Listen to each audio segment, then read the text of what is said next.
And what is going on, everybody? Welcome back into episode 2 of Club Jaguar. Now, what is Club Jaguar? Guys, this is a podcast that will be live for you guys every single Wednesday night at 8:30 p.m. Eastern Time. We're going to keep you guys locked right in all the way through the end of the season and hopefully until we celebrate a Super Bowl championship right here on Club Jaguar. So with that said, thank you guys so much all for being here. We got a lot to talk about today. Obviously, training camp began today. We got a Tyson Campbell extension, all different types of things to talk about. I'm going to go ahead and bring in a couple of other guests here. First of all, we'll go with Jason from Jaguars United. What's going on, Jason? What is up, boys? I am pumped to be here. Been looking forward to this all day. Finally, some real football to talk about. So let's go, man. Let's go. Love the energy, love the passion. But next we'll bring in Jordan DeLugo, who was actually at the first training camp practice today. Jordan, what is going on, my man? Real football with air quotes, right? Unpadded practice. We're getting close, though. We are getting close. Yeah, so today is definitely a day of, really having the more so, we got 7-on-7s, not like as physical because obviously like pads are not on just yet. So we're going to go into all that. And like I said, guys, we are live right now on YouTube and Instagram. Tried to go live on Twitter. I need to pay for Twitter, and I paid for Twitter today, but it's still giving me issues. I don't understand why.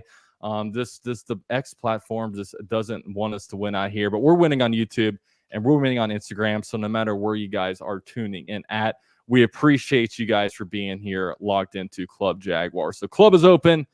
Get your drinks ready. We're going to have a good time today. So obviously today, guys, the big story is that training camp began. So if you're active on X or any of these platforms, you're seeing, videos fly out there. You're seeing tweets and you're seeing takeaways, you're seeing articles, you're seeing everything. Okay. Really, really cool day. We had Doug Peterson speak to the media. We also had Trevor Lawrence, Tyson Campbell as well. So a lot of good stuff that went on there. And Jordan DeLugo was actually at this first practice. So I'm going to go ahead and give him a little bit of the floor. Jordan, what were some of your takeaways from today's training camp practice? Yeah, I thought you saw Tyson Campbell looking energized, locked down in coverage. There was some 7-on-7, 11-on-11. It was a red zone heavy day. And again, unpadded practice, so you're not seeing any real hitting or anything like that. And hard to get a real feel for how the offensive line and the defensive line are really playing in this setting. But Tyson Campbell was locked down. I thought Jarheim Jones looked fantastic. We've talked about him a lot over the last few months since the Jaguars drafted him. And then talking about the defensive energy as a whole with Ryan Nielsen's new defense, there were 3 interceptions today. Caleb Johnson was all over the field as a linebacker, had a pass breakup in the end zone, had an interception underneath as well. You saw Ronald Darby break on a pass from Trevor Lawrence. Unbelievable closing speed and ability to break on the ball from Ronald Darby there. And you had one other interception on the day as well, which was Christian Braswell picking off C.J. Beathard. So each quarterback had one interception on the day. Overall, Trevor Lawrence looked very sharp outside of the one interception, but that is something you've seen throughout Trevor Lawrence's career and throughout Doug Peterson's tenure as the Jaguars head coach. Struggles in the red zones, mistakes in the red zones, not just from Trevor, but from the football team as a whole. So some things you want to clean up, certainly moving forward. But overall, I thought it was a very solid first day of practice, high energy from the entire squad. It was hot out there. There was a lot of fans. So I think the fans bringing that type of energy out there gives the team more energy as well, especially getting through these dog days of summer. I mean, when I got back in my car after practice, it said 108 on the dash. So it was brutal out there, even though it was earlier in the morning, but a lot of fun. Happy to get back out there on the grass for sure. Yeah, and luckily for us, I mean, as fans, it's year 2 of the Miller Electric Center, which provides all the shades and even has some fans over there too. That's actually gives a little bit of cooling off as well. So all that is cool. So Jason, when you hear, it sounds like today was really a lot more of a defensive heavy day than an offensive heavy day. At the beginning of training camp, when you hear, especially on the first day, that, the defense kind of won the day over the offense, is that something that you kind of expect to hear? I mean, defense is typically ahead of the offense when you look at like teams and especially early in the season, things like that. I was at a work conference all day today and I was getting all my live updates through Jordan on X. So I appreciate that, Jordan. Thank you. Just sitting there scrolling, waiting for his updates. So it was awesome. I felt like I was there just like in the Matrix, like reading the things that were happening. So it was awesome. But yeah, it doesn't surprise me. I mean, defense is, I say this all the time. I mean, a lot of times we get wrapped up in like what different, even between like 3-4 and 4-3 fronts. I mean, it's really all the same. Pre-snap alignment changes a bit, but responsibilities across positions and play types don't really change much from like high school to the pros. The coverages could get a tad more complicated when you want to disguise pre-snap, but when you look at like defenses and what you're running, a lot of it's plug and play, whereas the offenses can get very different and differentiated between coordinators and play styles and playbooks. So it's not surprising to hear. Glad to hear the defense had a decent day. The clips that I did see, Trevor looked very sharp throwing the ball on air. No pads. They looked good just in helmets, which you would expect. I think every fan base gets excited at this time of year seeing these types of clips. But it is nice to see what the squad will look like at full strength if everyone's out there. And it looks like the squad's going to be pretty solid from what we see. So, Jordan, when you're out there, and obviously the Jaguars have a new defensive coordinator, Mike Caldwell is out. And I know after kind of the season ended, there were some things kind of said about him when it comes to maybe not putting players in the best position. And also it felt like, maybe Doug Peterson was going away from his offensive responsibilities just a little bit to kind of help out on the defense. With Ryan Nielsen out there, does it feel a little bit different, his presence on that practice field? So I'll be honest, I haven't been able to notice it based on the practices I've been to, but I just haven't seen a whole lot of the defensive staff in practice yet, just based on vantage points and where the defense practices. But I will say, if you went and watched The Hunt last night, the new episode of The Hunt, I think you saw a lot of the energy that he brings to the field, and you can hear it from the players talking about it.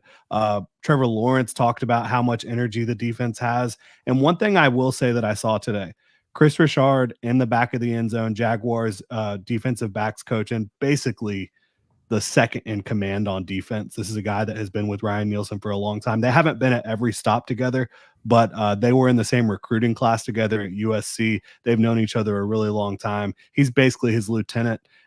And I do view Ryan Nielsen as the head coach of the defense. I think Doug Peterson does as well. It's much more of that's his side of the ball. He's running things over there. I think those two, Chris Richard and Ryan Nielsen, bring a different sort of energy, a different sort of mindset, attention to detail, focus than what you have seen in Jacksonville.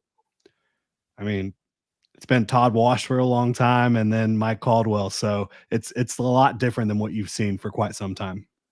Yeah, I know, Jason, you sit there and watch a lot of film. Do you feel a lot better now that the Jaguars have moved off of Mike Caldwell, and now, they bring in a Ryan Nielsen who has a lot of positive things that are kind of said about him, but, ultimately as a defense coordinator, he's only been a defense coordinator for 1 year, so he's relatively unproven, even though he was kind of like a co-defensive coordinator for the New Orleans Saints. When we bring in a Ryan Nielsen, are you expecting a lot better things from him?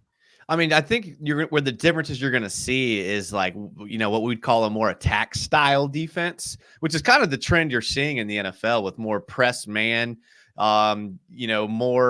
just more blitz packages. At the beginning of the year with Mike Caldwell, we saw a lot of different blitz packages and we saw some things that looked good.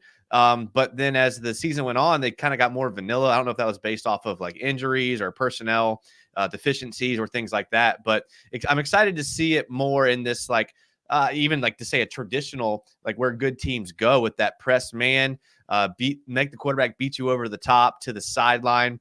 Really just kind of like turn it more into like one-on-one football. It's me versus you. You got to take on your block. You got to shed your block. You got to cover your man. You got to stay on the hip, all of those things. And it was good to see they did bring in some different personnel, the Ronald Darby, the Darnell Savage. They brought in some different types of guys that can kind of do this in the back seven end. We'll still see how Devin Lloyd will do in that. What they'll do at that nickel position. I'm still not sold on Darnell Savage being that nickel back. I know that's what they've said, but he didn't do it at all last year. And his coverage grades and even on film weren't that great. So I'm interested to see like where they'll go with that. I know Jerry Jones had that good day today. So yeah, I'm excited to see that it'll be different. And this will allow the defensive line, I think, to affect the game more. And it will allow the linebackers and corners to really just be true coverage guys in those pass sets. And it'll definitely give us a more detailed view at who can do what. So I am excited to see this more attack style of defense for sure. Yeah, so when you look at really the training camp practices to begin the season, there are no pads on, so it's kind of hard to see, really trench players stand out a lot. So when I'm kind of reading around Twitter and stuff, I'm seeing a few standouts, and really there's some stuff to be said about really all the cornerbacks. I know what's it called? Jason was just kind of speaking about Darnell Savage and how he's potentially going to play slot cornerback for the Jaguars. But one guy that's really stood out, through the offseason programs when it comes to like rookie mini camps and even veteran mini camps is a guy in Jaguar Jones. The Jaguars, of course, drafted him in the 3rd round of this most recent NFL draft. And look, he had a really good pass breakup today that they actually showed on the Jaguars Twitter. If you guys weren't there, it was a PBU in the end zone against wide receiver Seth Williams. And he was also out there seeing returning punts today. So, the Jaguars bringing a Darnell Savage. At first, it's like, okay, we have a safety on the other side of Andre Cisco, but it's looking like Antonio Johnson will be the safety. So it looks like Darnell Savage, after free agency, it's like, okay, this guy's going to play the nickel. But now it looks like the Jaguars drafted a Jaguar Jones who's shown nothing but really positive things throughout, this whole entire offseason. So really, when I take it to you, Jordan, what did you kind of see out of Jaguar Jones today? And do you actually expect him to be a week 1 starter for the Jaguars at nickel this upcoming season? Yeah, I don't know if he'll be the week 1 starter, but I will say I think he's going to make it very difficult for the coaches to keep him off the field. The way he plays with his intensity, his speed, like he has unbelievable speed. There's no question about it. He's fluid, quick feet, fluid hips. So he's a guy that just brings the energy. I think he's smart. And we haven't talked about it all here together, but Jaguar Jones pre-draft, he was kind of one of my guys I was fired up about. I loved the Florida State duo of corners. Bernardo Green, I thought would have been a great fit for the Jaguars as well. But they did land Jaguar Jones, who has tremendous speed, instincts. He's physical as all get out and brings the energy. So I do think it's going to be difficult for him to be kept off the field all year long. I don't know if he's going to earn that before week 1, just because the Jaguars did pay Darnell Savage to be a starter. He's not getting paid like big time starter money, but about $7 million a year at safety / nickel is certainly starter money. He's a veteran. He's a guy that it's really interesting because based on what we've seen from him in Green Bay, as Jason mentioned, I do think it's a little bit of an interesting fit, but physically, he does have the quick feet. He does have the fluid hips. I think he has the ability to stick with people in man coverage. I don't think he was asked to do that very often in Green Bay. So it's kind of one of those things where maybe you look at his, and maybe this is exactly what the Jaguar staff did. They look at what he can do, not what he was asked to do, and say, he can do this in our defense. So it'll be interesting to see. Less thinking, less zone coverage, more man coverage, more just using your physical ability. I don't know if that's going to work, but we'll see how it plays out. I don't see it working. Like I just don't see. I mean, when you look, like I went through today specifically and went back and watched him, specifically in that playing man and just in coverage in general. And he only played 10 games last year, and he gave up 81% completion rate at balls targeted to him. So, I mean, maybe you can hide behind zone or, whatever, not being the right concept. He played a lot of free safety most of the year. The only time he played strong safety was that last week of the season against the Bears, and he was unable to keep up with Cole Kmet all game. And this is Cole Kmet, like a tight end that was an inline tight end most of the time. So I just find it hard to believe a guy who can't keep up with Cole Kmet, how is he going to line up in the slot against a slot receiver, carry the drag across the field, the mesh concepts, like any of that? I have a hard time believing even what you say with like, oh, what he can do with his quick feet. I just have a hard time thinking he's going to be able to do it. And like, if they want to throw him out there week 1 and see what he does against the Dolphins, be my guest. But I mean, Yeah. I just have a hard time thinking he's going to fit into that role at all. Yeah, I do personally think Jarian Jones makes more sense. And I think that he's a better football player. We'll see how it plays out.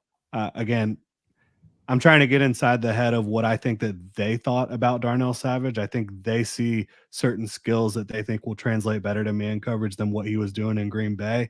But I'm kind of with you. That was probably the one signing that I was like, okay. And I know when he was asked about it, when I talked about Darnell Savage about, really what happened last year, he actually blamed it on a rotator cuff injury that he had in week 13 of last year. So that was December 3rd, and he actually did play through it. But then as of right now, he's actually a little bit limited at practice. I mean, he's wearing a red jersey. So he's right now, non-contact type of thing. So he definitely has. And there is no contact. Right now, really, for the most part, he was playing in team portion of practice. So just to clarify that.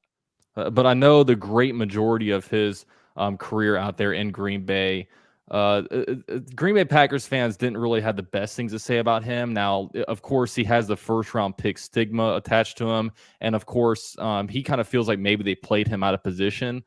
So right now he has work cut out for him because, they have a youngster right behind him that, if you interview Jarian Jones, he is definitely full of energy. You can tell he loves football. And, I know from myself, I mean, I'll probably be cheering for Jarian Jones to kind of win that spot just because, I'm kind of going to cheer for youth. I'm going to cheer for a player that's going to be a cheap player for the next 4 years for us. And especially as we keep adding on free agents, we're throwing money at Trevor Lawrence, throwing money at a premier edge rusher, just threw money at a cornerback. We're going to need to start getting these draft picks to hit, or else we might find ourselves in a load of trouble coming up here very soon. So, that's one guy that I'm definitely going to be looking at. Another guy that stood out is money man Tyson Campbell. Now, he had a couple of impressive breakouts per reports, one against a Gabe Davis and one against a Brian Thomas Jr. Good to see him come back in good form. Of course, we'll talk about Tyson Campbell a little bit later when it comes to his extension. But, it feels like with a Tyson Campbell, it's a lot of there's a lot of Jaguar fans that are overpay, not good. But a lot of the NFL is what have you done for me lately? And obviously, Tyson Campbell was a really good player in 2022. He was really good in 2023, got his injury, and all of a sudden he wasn't good anymore. I mean, he didn't just forget how to play football. When you have these soft tissue injuries and try to play through them, it's not many players are really successful in doing that. So really with a Tyson Campbell, I got to ask you, Jordan, what kind of stuff did you see from him today? Yeah, so this is something I've talked about quite a bit. Every single training camp since his second year in the league, he's looked unbelievable. And then you go out and see him in the regular season, and he's been awesome for the most part, outside of playing through injury last year. So I think this world we live in is such a exactly what you said, what have you done for me lately? And also just recency bias. So many people are down on Trevor Lawrence because of what happened at the end of last season. Same thing about Tyson Campbell, right? These are two young football players. Tyson Campbell just turned 24, which is crazy, going into his fourth year in the league. So I think Tyson Campbell has just such a bright future in front of him. And I also think when you look at that contract, it's 19.1, seventh highest paid corner in the league. If you would have asked a Jaguar fan or anyone around the NFL that really covers and pays attention to cornerback play, if Tyson Campbell would be deserving of that after the 2022 season, everyone would have said, absolutely. Halfway through 2023, everyone would have said, absolutely. But that's kind of how it goes in the NFL and sports and everything in life in general. People just kind of go with what they've seen most recently, even if that lacks context of, saying that Tyson Campbell was trying to play through injury at the end of last season. So I think Tyson Campbell looked great. He's been a shutdown guy every practice I've been at for the most part when he's been healthy over the last several years. So I think that, again, that contract's going to age well. You're going to see Patrick Surtain, the second, getting paid soon. You're going to see Sauce Gardner getting paid soon. And those guys are going to reset the cornerback market. And I think the floodgates are going to open for some of these young corners getting paid. And I think the Jaguars got in early. They didn't do that last year with Josh Allen. They ended up having to pay the price in a big way. And I think that Tyson Campbell is going to reward them for their faith in him. Yeah. Let me just I just want to just devil's advocate here. Like, Yeah. I'm with you, Jordan. Like, I think I love Tyson Campbell. I want to get both of your thoughts on this. The only thing I can think of that gives me a slight hesitation is we know how fast corners can fall off. And I'm not saying Tyson will fall off, but looking at him playing only 580 snaps last year, could it have been a better move to wait just a bit to see if he can make it through a full season before you do throw that kind of money at him? Because if he goes through another season of only playing 500 snaps, now, even though you got in early and it's still a good deal and it's going to age well, which I all agree with, another season of 500 snaps, I just could it have been a better move to wait just a bit, maybe another year, maybe halfway through the year before you threw that kind of money at him? Yeah, I mean, personally, yeah. You can go ahead, Jordan. I'll say one thing. It doesn't seem like, from what we know, that Trent Baalke will negotiate during the year. So it would be signing him now or signing him after the season. I was all for signing him this offseason. Go ahead, Dalton. Yeah, and I know for me, I just think that you're kind of playing a little bit of a dangerous game, because I know for me, I prefer when you have cornerbacks, I want, one guy that you're paying a lot of money to and one guy that's cheap. Of course, a cheap, like a younger player. And of course, right now with the Jaguars, how they're structured right now, you have, projected maybe week 1 or maybe projected out for whenever at some point in the season. You have Tyson Campbell on one end, then you have Jerry Jones, a rookie, at the nickel cornerback spot, and then you have a Ronald Darby, kind of a stopgap on the outside. So I can imagine in next year's draft, when you have a first-round pick, a second-round pick, and 2 third-round picks from Minnesota, at some point you're going to invest in a cornerback, up high again, and all of a sudden you're looking at the team and you have that, that one outside cornerback that you're paying a lot of money to, and the guy that's a little bit cheaper as well. And then this also comes off of, I imagine they were really focusing on getting Trevor Lawrence's deal done. And now that that is out of the way, you can really structure the way the rest of your team looks. And I think they are really looking like internally. And I think next they might kind of have eyes on an Andre Cisco. But at the end of the day, you need to be paying your, you need to have good cornerbacks, or else you're going to get straight up picked on. So, you could get in a situation again where next year you're maybe having to pay up because all of a sudden Tyson Campbell has another year like he might have in 2022. It's just it's obviously a risk, and you can't, as a soft tissue injury, he hasn't really shown that he's a crazily injured player. But overall, I mean, I thought it was a good move. So yeah, I will say he has missed time in 2 of his 3 years in the league. Mm-hmm. So, I mean, that's somewhat of a fair thing to question. I would just say, like, this guy's talented. He's hardworking. He's young. I don't think that the injuries that he has suffered have been related. I think he just kind of came back a little bit too quickly from a hamstring last year and ended up not being the same guy. Yeah, absolutely.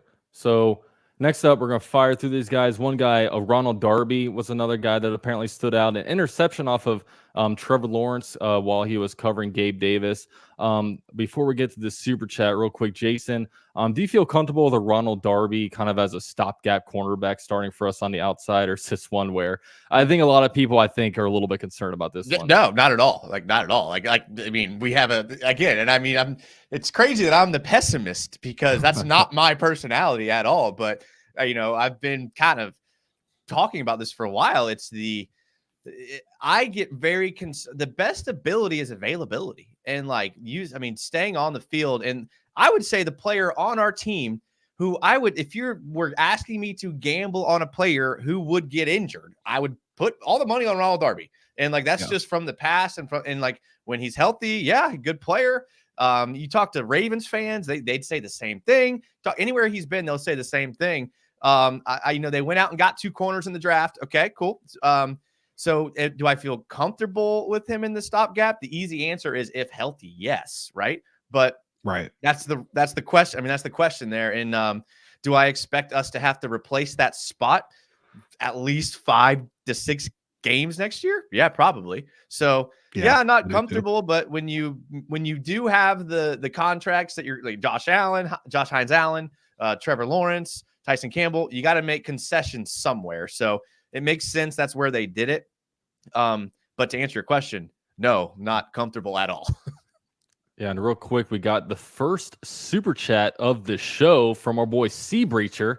He asked a loaded question here. He says, what's the ceiling of this roster? I know for myself, the ceiling is whatever Trevor Lawrence's ceiling is, okay? If Trevor Lawrence can be that next level quarterback, and honestly, if we get a little bit of luck when it comes to the injury bug, I mean, our ceiling is all the way to the Super Bowl. I mean, I know there's some flaws. I know that, we were just talking about Ronald Darby and, of course, the offensive line, especially if it starts to get injured, could be a big weakness. But, I think with all teams, it takes, a little bit of luck, and not every team is absolutely loaded at every position. That's the beauty of roster building in the NFL, is that you have the salary cap, you have a certain amount of money that you can spend. So, it's all out there. So what about you two? We'll start with Jordan. What do you think is the ceiling of the squad? AFC title game. I don't see anybody beating the Chiefs. The Chiefs, man, unbelievable coaching. Best quarterback I've ever seen in my life. Hall of Famers around him. And then now you add the element of speed back onto that offense. Two talented speedsters, Hollywood Brown, Xavier Worthy. I think the defense might take a little bit of a step back with no L'Jarius Sneed, but not much of a step back. And then you talk about the offense potentially going scorched earth. I think it's going to be tough to beat the Chiefs. And until someone does in the playoffs, I'm not going to sit here and like try to blow smoke up your, and say Super Bowl. Is it possible? Sure, it is. But I think realistically, an AFC title game appearance is what you could, really be hoping for in 2024. And quite frankly, I think that there's areas of the roster that the Jaguar, we all say, you have the cap constraints. You do. But there are areas of the roster that the Jaguars could have been more aggressive this year without hamstringing themselves salary cap wise in the future. I'll blow smoke up your ass. How about this right here? And although both of your answers were great, I love the Trevor Lawrence answer. I'm with you. I love Jordan's answer. You got to beat you can't supplant the Chiefs until they lose. But if we're talking ceiling, this team stays healthy. Trevor Lawrence plays how he plays. Brian Thomas Jr. comes out as Rookie of the Year. This is a Super Bowl team, like hands down. I mean, you have the coach, you have the quarterback, you have the pedigree now. I mean, one thing I thought we were massively missing last year was the veteran leadership. And they went out and made a concentrated effort to bring in some veteran leadership. Even a guy like Darnell Savage, if he becomes the backup strong safety or free safety, he's still a veteran, teaches these guys how to be pros, can teach these young guys how to do it. The ceiling for me is Super Bowl. I know the AFC's loaded, but I mean, the Texans weren't exactly a scrub team when we beat them the second time, right? So like, it's not like these teams are unattainable. And so what did the Ravens do with them in the playoffs? Yeah, I mean, exactly. So for me, it's Super Bowl, and I'm being honest, and I think that again, like Dalton said, it's got to stay healthy. Trevor's got to play well. If those two things happen, this is one of the best teams in the AFC, hands down. It really does feel like that. And, with the Chiefs, don't be fooled if they go 10-7. They always, as long as you have Patrick Mahomes, they're going to be a dangerous team. But really, I mean, I don't think that's happening this year. Yeah. And I think that the Chiefs are going to have a hell of a year. I think the offense is going to be really tough to stop.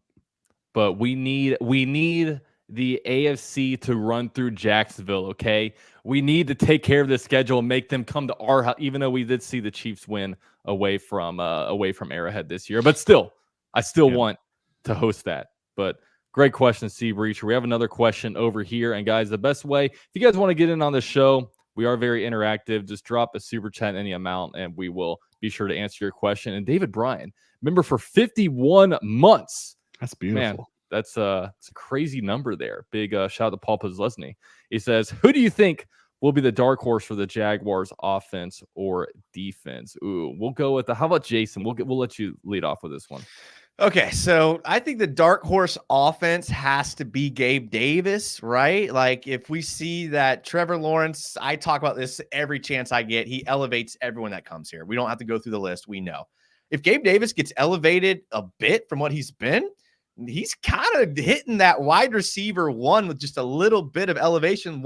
He's right there. So dark horse, if Gabe Davis becomes the guy who can torch people down the field and Trevor makes these throws and he catches the ball, then Gabe Davis definitely dark horse on the offense. And I actually had this argument today with someone. I drove down to Melbourne with someone and we talked Jags the whole time. Someone who I think could like explode this year. I mean, it isn't like too crazy of a stretch, but Travon Walker. Like, I think that dude could legit like explode this year. When you look at now the attention that the D line is going to get from Josh Hines-Allen, Arik Armstead, if he gets back healthy, if Devon Hamilton comes back to kind of the form he was with the rotation of Roy Robertson Harris and these other guys that come in, there's not a lot of blockers left for Travon Walker, who we know can get pressures and get to the quarterback. So a guy I know the Aiden Hutchinson should have been the pick. We'll see after this year. After this year, we will see, because I could see Travon Walker having an amazing year, like coming out of nowhere. And then now the national media is suddenly talking about the former number one overall pick. Yeah, let's hear from you, Jordan. Yeah, I like both of those picks. It's funny to say though, like former number one overall pick, dark horse. But and I'm not blaming you for saying that, because it kind of is like no one talks about him. Everybody is all up on Aiden Hutchinson, and rightfully so. Like Aiden Hutchinson's awesome, but I'm with you. I think Travon Walker has a chance. And God, everybody else was still wearing their jerseys after practice, and all the defensive linemen were kind of like getting together, going over some different techniques and things. And Travon Walker took off his jersey. I guess he got a little hot. That guy is an absolute freak show. It's insane. Like, man amongst boys. And that's amongst a defensive line that has a lot of big boys. And he just stands out. It's crazy. But yeah, I would say Gabe Davis is a great pick, because he's another one that is kind of, everybody just writes him off like, oh, he's not as good as Calvin Ridley. Well, he's not. Yeah, I mean, he's not as talented as Calvin Ridley, but can he execute better than Calvin Ridley did last year in the X role, where Calvin Ridley was kind of miscast in that role? Yeah, I think that's possible. But yeah, I would say like it's kind of hard to name a dark horse on offense beyond that. Obviously, you could bring up Brian Thomas Jr., but you're talking about a first round pick. That's not really a dark horse. Tank Bigsby, I would say, I do think he has a really good chance to be that legit number 2 back. That was a stretch there, Jordan. That was reaching deep into the pocket right there. Well, where are you going to go? I'll give you one pretty deep. Keelan Robinson? I got one for you guys. How about Keelan Robinson is not going to see the field if Tank Bigsby is healthy and not dropping the football. How about this for you guys? How about a guy that I don't think we've been able to see him play some good football, but he's one of these guys that always seems to be injured. How about a Walker Little? You know what I mean? Walker Little is actually a player that I think when healthy, he's shown that he's played some really good football. It's just the Jaguars haven't really been able to give him like a full-time role anywhere, because they stick him somewhere. Then once Cam Robinson comes back from his suspension, they move him to a position that he's not really used to playing. We know that Cam Robinson can be a little bit in and out of the lineup, but I think maybe a Walker Little, if he can settle in and try to like maybe that could be a player that potentially, especially going into a contract year, might be able to show a little something. So I think for me, that might be a guy to look out for. They would have to trade Cam Robinson mid-season for that to happen, or an injury, or they wait for the injury to happen. I mean, I don't know when the last time Cam Robinson played a full season. Yeah, I mean, he'll get on the field at some point. It's very likely, because I don't even think Cam Robinson. I think he was hurt during our playoff run in 2022. So yes, Walker Little was the starter against the Los Angeles Chargers, and he played very well in that football game. So I agree with you. I think Walker Little, he's a starting caliber left tackle in the NFL, in my opinion. And I think he will be next year, whether it's in Jacksonville or somewhere else. And I think he was legit. Probably they're the first 4 games, the best offensive lineman for the Jaguars in that stretch. And then it just got weird because Cam Robinson came back. He moved to left guard, and then he got hurt right away. So, of course, NFL is, what have you done for me lately? And I don't know. I just think that it's I hope they make it more of a true competition, although I don't think so, just because, Cam Robinson is such a veteran player where it just feels like that's kind of his role right now. But, I'd like to see him maybe get a fair shake I there. think he has a better shot at being a guard this year. I mean, if things go as expected, doesn't he have a better chance at playing guard this year than he does tackle? Yeah, and that's one that we have to look out for is really like once we get more into training camp and once we see more rotations go in, is like, it feels like the tackle depth is pretty deep. But if a guy goes down, on the interior of the offensive line, especially at like, a left guard, where right now you have Ezra Cleveland, like who's the backup for Ezra Cleveland? Is it going to be Tyler Shatley? Is it like a Cooper Hodges? Like It's got to be Walker Little, right? I would say it's Walker. Yeah. But I wonder if, because I wonder if it's a situation where at training camp, if a guy goes down, they might plug somebody else in there. But when it's actual real games, if it's in the middle of October and one of these guys goes down, who is actually coming in? Because once the gun is to your head and once you actually have to do some stuff, I want to see who the Jaguars feel most comfortable with. You could always slide over Luke Fortner at guard. No. You can have Luke Fortner on the street pour Gatorade into the left guard's mouth. But yeah, the dark horse real quick. I don't know. A lot of guys, it's hard to say dark horse because there's a lot of players that it feels like like a Devin Lloyd or Antonio Johnson. Like these guys, I don't know if they're really dark horses, but they're players that we're kind of expecting a huge jump from. So I guess I'll go with those guys. So next comment I want to get to. Wait, I didn't give my dark horse on defense. Oh, I thought it was Trayvon Walker. Okay, let's hear it. No. Travis Gibson. Ooh. Not a lot of folks talking about him. The third edge rush we didn't have last year. Last time he worked with Bill Shuey, he played really well for 2 straight years, got a lot of pressures, got a lot of sacks. He's got length, athleticism, power, experience now. I think that if there's someone who is going to step up at edge beyond your top 2, it is going to be Travis Gibson. I'm excited to see what he can do. That's why Jordan's the best at what he does. Travis Gibson wasn't even in my brain for the last 37 minutes. So that's why he's good at what he does. Yeah. I mean, last year the Jaguars were notoriously terrible at the third. We were begging for it. Like we had Clowney in the building, sign him. We had like, what was it? I think it was Leonard Floyd go out there for the Bills. They signed him in like August or something. And he got double-digit sacks, and we were sitting there with a come on, Clavon. Don't you dare talk bad about Clavon Chazon right now, okay? Hey, you almost how wild is it how much the Carolina Panthers have just desired the Jaguars 2020 draft class? I'm surprised they don't have Taven Bryan. Hey, crazy. You think they'll throw a 5th rounder for Luke Fortner? Because I'm down to trade him away to them if they want him. Rumor has it Laviska Shenault is still running the ball down the field for Carolina. So yeah.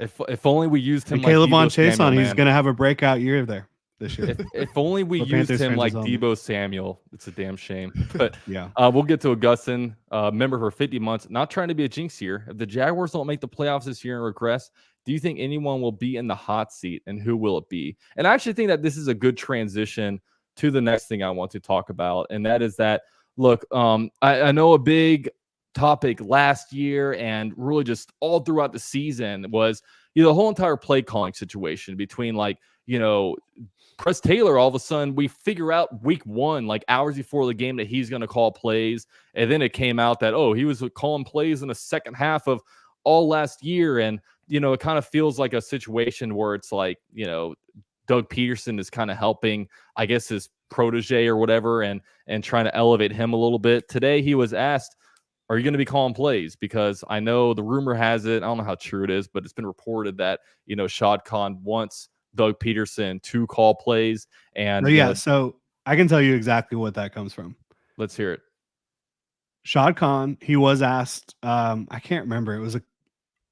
I think it was maybe after they did the Trevor extension. It was it was after they did the stadium deal.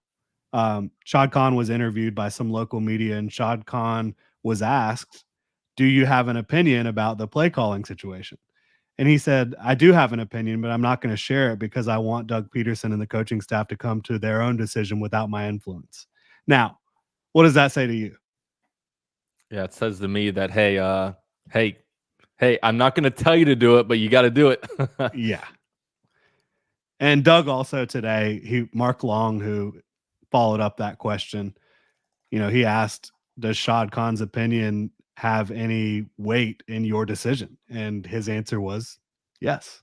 So I don't know why it's playing out the way it is. I don't know if Doug is just like screwing with the media for fun. But it's one of those things where how can you not?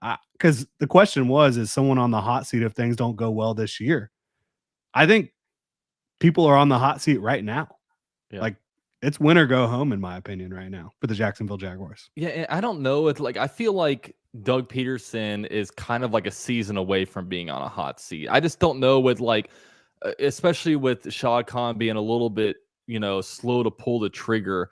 I just don't know if if the Jaguars go 7-10, if Doug Peterson is still here, if there's big wholesale changes in here. But I'll say this: if the difference between Press Taylor and Doug Peterson calling plays is one win, then Doug Peterson needs to be calling the play. Even if the difference between a Doug Peterson and a Press Taylor calling plays is Trevor throwing 31 touchdowns versus 30 touchdowns, I want the better version of that. And and this isn't a developmental league. This isn't AAA baseball. This is the freaking NFL, where at the end of the day, you have 17 regular season games, and each of those games are monumental when it comes to, the millions of dollars that you're playing to each player. Then you average that out on per game basis.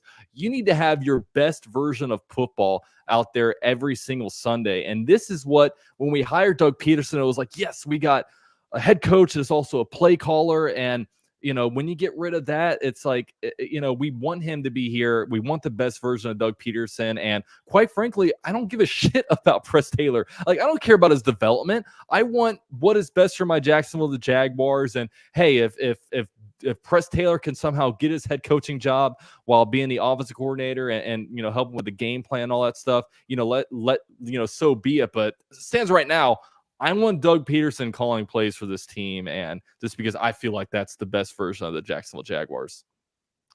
Is there anything else you guys want to get out about this before I go on my rant? Like, feel free, because I'm about to go on a rant. Is there anything else you guys want to go? I don't know if I'm ready for it, but I'm going to say I'm ready for it. Let me just tell you right now, okay?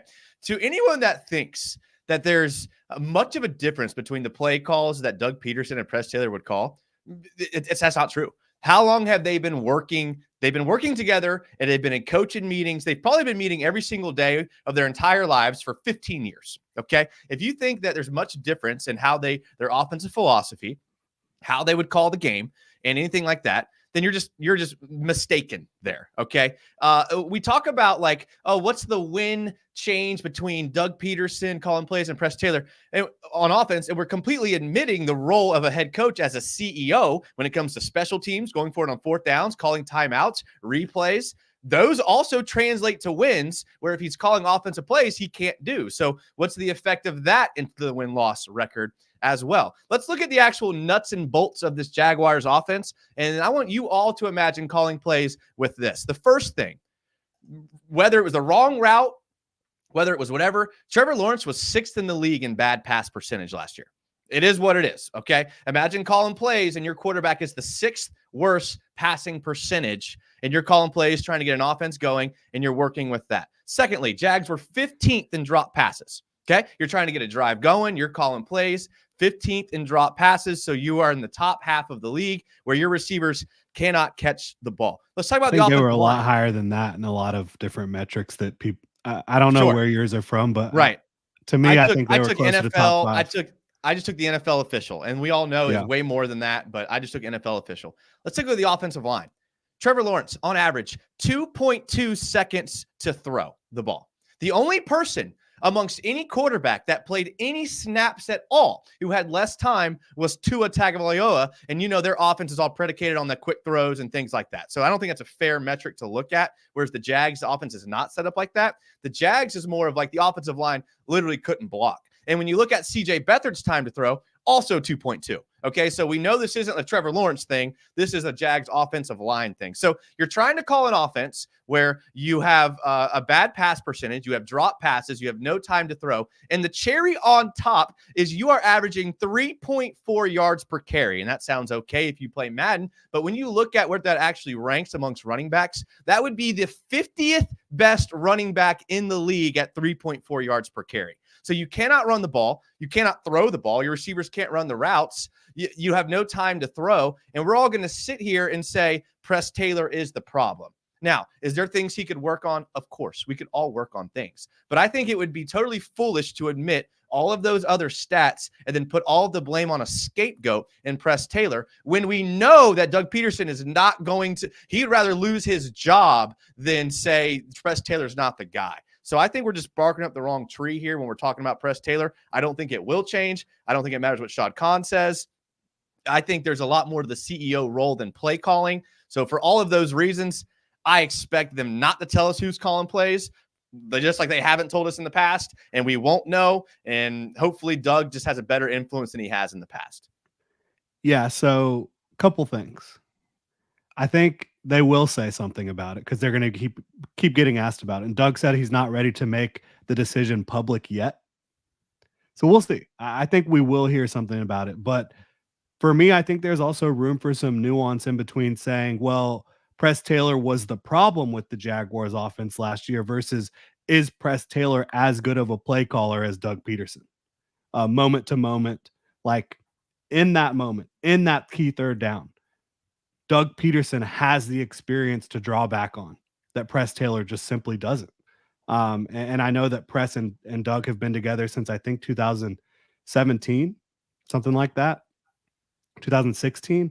But Doug has the experience calling the plays, and he's got the proof is in the pudding, right? So for me, I don't think that last year's offensive issues were really on Press Taylor. I agree with you on that. I think that a lot of it had to do with starting up front with the offensive line not being able to perform at a high enough level with all the injuries and just poor play from certain players. And then also, as you mentioned, they were trying to force feed Calvin Ridley the ball a lot. Sometimes it worked, sometimes it absolutely didn't. Then you had little moments where another receiver would drop a ball. And then when Zay Jones returned from injury, he could not run. And he was the only guy they had out there that they felt comfortable with sometimes. And the connection just wasn't there. So there was a lot of issues. And then on top of it, as you mentioned, the run game, the blocking, it wasn't there. And the Jaguars, in my opinion, they were trying to do, I will say this for the Jaguars offensive design last year, and I'm not going to blame this all on Press. I think it's on the entire offensive staff, Doug Peterson, Press Taylor, and Phil Rauscher. The run game, I think they threw way too much crap at the wall last year, trying to get to be this multiple rushing attack, but they couldn't do anything at a high level consistently. And so I think they're going to be more focused in the run game this year and then try to build off of that. But they're going to try to have some bread and butter plays this year more than they did last year.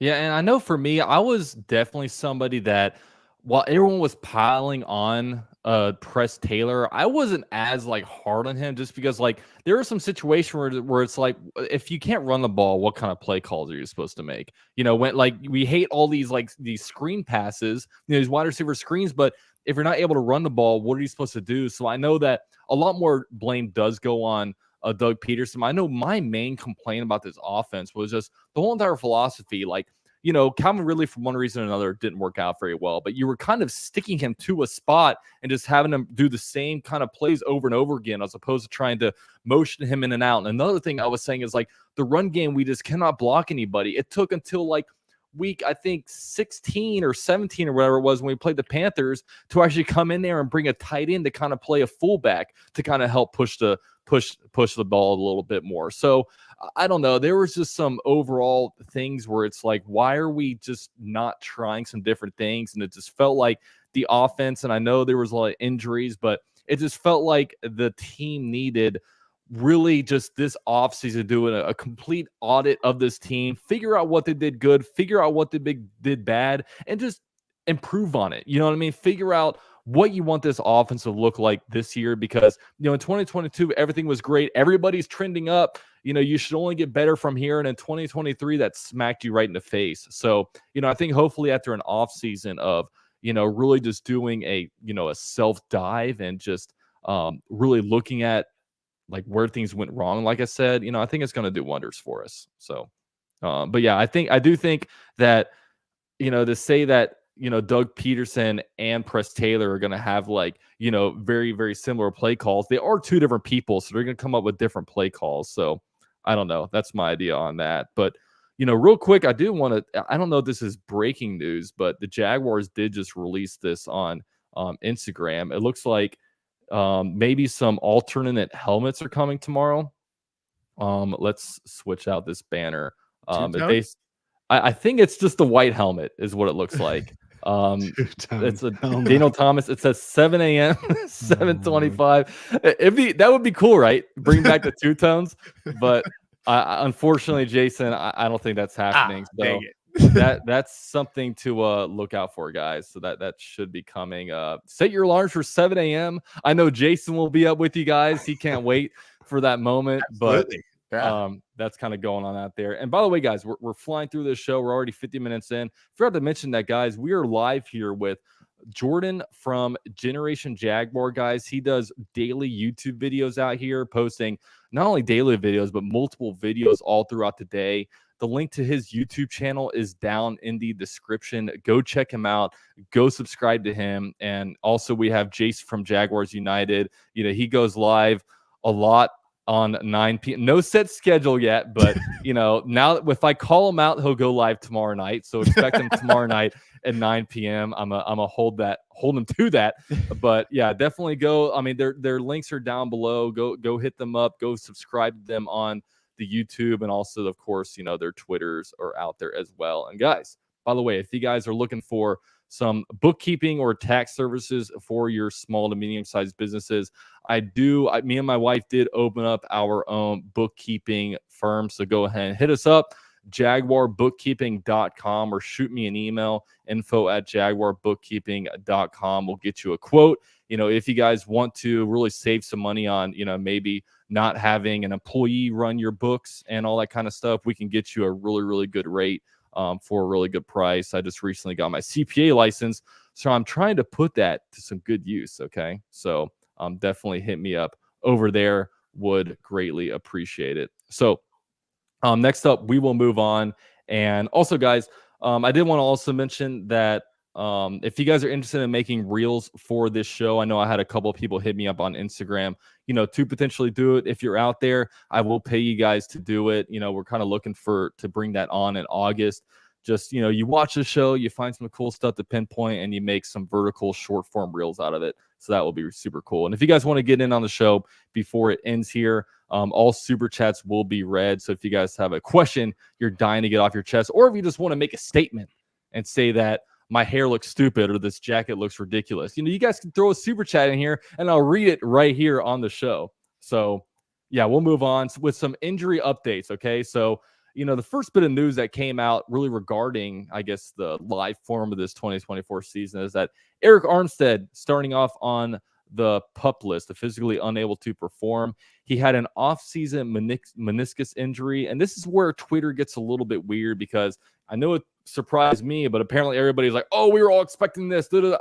I don't think we're necessarily expecting him on this list, but he did emerge on this list. I know Doug Peterson was kind of asked about it. He just said they're being cautious. He's a veteran. Don't need to push him back a little bit early. Jordan, when you were out there and you kind of, I guess, reacting to this Eric Armstead stuff, what was your initial reaction? Like, I would have initially said that it was not surprising, but June 12th or June 10th, one of those 2 days, Doug Peterson said point blank he expected Eric Armstead to be a full go for the start of training camp. That is now not happening. So we'll see. He didn't really give a timetable at all for Eric Armstead's return to, he is on the active roster still, being on the active /PUP list. But, he didn't mention when he might be able to start really practicing with the team. we'll see how it plays out. I don't think they're in a rush to get him back. I think their main focus with him is making sure he's ready to play down the stretch when they need him the most. I think that's going to be their focus. But I really don't know if it's lingering on the recovery longer than they expected it to, or what the situation is. Yeah, and he's we'll let Jason kind of Yeah, okay. Well, you know me. I like to play different I like to play different parts, wear different hats. I'm going to put on my orthopedic surgeon hat right here for you guys. Okay. All right. Are you allowed to do this? Okay. No, you're not at not. all. We're not Not at giving any medical advice here. Big Nope. disclaimer, but Jason's about to Yeah. give some medical Yeah. advice. People ask me all the time for like health tips, and I always start with I'm not a doctor. Okay, so I'm gonna start with I'm not a doctor, but I do know when it comes to MCL surgeries, there's like basically two different types when it comes to professional football players. There's MCL repairs and there's MCL removals. Okay, and although they sound a little weird, the removal is actually an easier with less recovery time than a repair. So the reality of it is we don't know if it was an MCL repair or removal. Okay, so if it was a repair, you're looking at like 6 months, and we don't even really know when the initial surgery was. He could have had a setback and then went back in. Like, we don't know. We really don't know. So if it was a repair, it's like 6 months. If it's a removal, they just go in and they basically just like cutting toenails off. They clean some stuff up, and that recovery is not as long. So we don't know what the surgery was. We don't know if he had a setback at some point, whether workouts or training. So we like Jordan said, it's a wait and see game. And I love what Jordan said. Week 1 would be great, but his biggest value is beyond that. So they're going to be patient with him. They're going to let him heal. He's a veteran. He's not a guy who's trying to prove himself in the NFL, trying to rush back from an injury. So they're going to be patient with him. Whenever he's back on the field, he will be effective. He will be ready to go. But until then, it's a wait and see game. Yeah, and this is the time of year where if you have a 30-plus-year-old person with anything that's nagging at all, they're gonna let him sit, and you're gonna see as training camp goes on, Brandon Sheriff is gonna take a day off. You're gonna see Cam Robinson take a day off. It's just kind of the name of the game, especially for veterans that really don't truly need all these live reps. But they'll get their live reps in time, but they don't have they don't need that as much as a Mason Smith might need it. You know what I mean? When it comes to, getting these live reps. So yeah, Eric Armstead, one guy that will start on the pup. Of course, he did do a little bit of work on the side. And also a guy, Darnell Savage, talked about him a little bit earlier, recovering from a 2023 rotator cuff injury, which he had surgery on this offseason. He was in a red non-contact jersey. Also another guy, running back / kick returner, Keelan Robinson, a 5th rounder this last draft from the University of Texas. He actually suffered a toe sprain during veteran minicamp and was limited today. And that's one to definitely look out for. And that's one, if you're at training camp, it should be a lot different this year than other training camps, just because kickoffs are a lot different now with the way they're doing things. So special teams going to look a lot different. And that's something, if you guys might have forgot about it, but kickoffs are going to be completely different this year. They're going to go back to the XFL type of way. So that'll be kind of fun to look at, during. Keelan was out there in team portion of practice as well today. Okay. If it was full contact, maybe he wouldn't have been. I don't know, but he was out there making some plays. So what was he doing? 7-on-7s? Yeah. Oh, wow. Okay. So yeah, I guess he was a little out bit there. more. So yeah, maybe it's taking. interesting. Yeah. Yeah, it's definitely interesting. And, they drafted him. I think one thing, when you draft him, apparently, the value isn't that great, but I think he might have got pushed up a little bit just because of his kick return ability, because, you're not just having one guy back there on kick returns. Now you have 2 guys back there. So, and now also, he is electric. Yeah. Like, he was behind Bijan Robinson, Roshan Johnson, and the kid that went to the Carolina Panthers really early in the draft this year, despite having an ACL. So Keelan Robinson, I think he was a fun pick, and I think a pretty underrated one. Yeah, and if you look at his actual yards per carry last year, it was really, really good. I mean, you didn't have as many touches as a lot of these guys. So of course, a guy that has 100+ touches is going to the average is going to go down. But I mean, it was through the moon when it comes to this is average per carry. So that's one to look out for. And Well, also, I'll jump in on Keelan Robinson here let's real hear it. quick because Let's I hear it. like Keelan Robinson, and I didn't like him until I actually watched his film. Whether it was him at Alabama or after he transferred to Texas, the dude has got a quick burst to the hole on that inside zone that the Jags love to run out of shotgun. I mean, he hits the hole and goes. And like, I would have loved to see that out of Tank Bigsby. I know we kind of talked about this earlier in the show. Like, I would love to see that out of Tank Bigsby last year, but I think Keelan Robinson actually has a quicker burst to the hole than Tank Bigsby does. And additionally, I think Keelan Robinson is a much better receiving back than Tank Bigsby. And when you look at his ability to catch the ball in space, what he did at Texas, it was weird because Texas ran, if you think about like your Madden formations, like the full house offense where you have the two wing backs and then the pistol back behind you, they ran a lot of that where Keelan Robinson got a lot of his big carries with that misdirection, which is essentially like the modern day wing T. But like he got a lot of his chunk yards out of that formation, and they would shoot him out on running back like swings and throw it out to him, and he could hit like his quick area burst and his explosion down the field.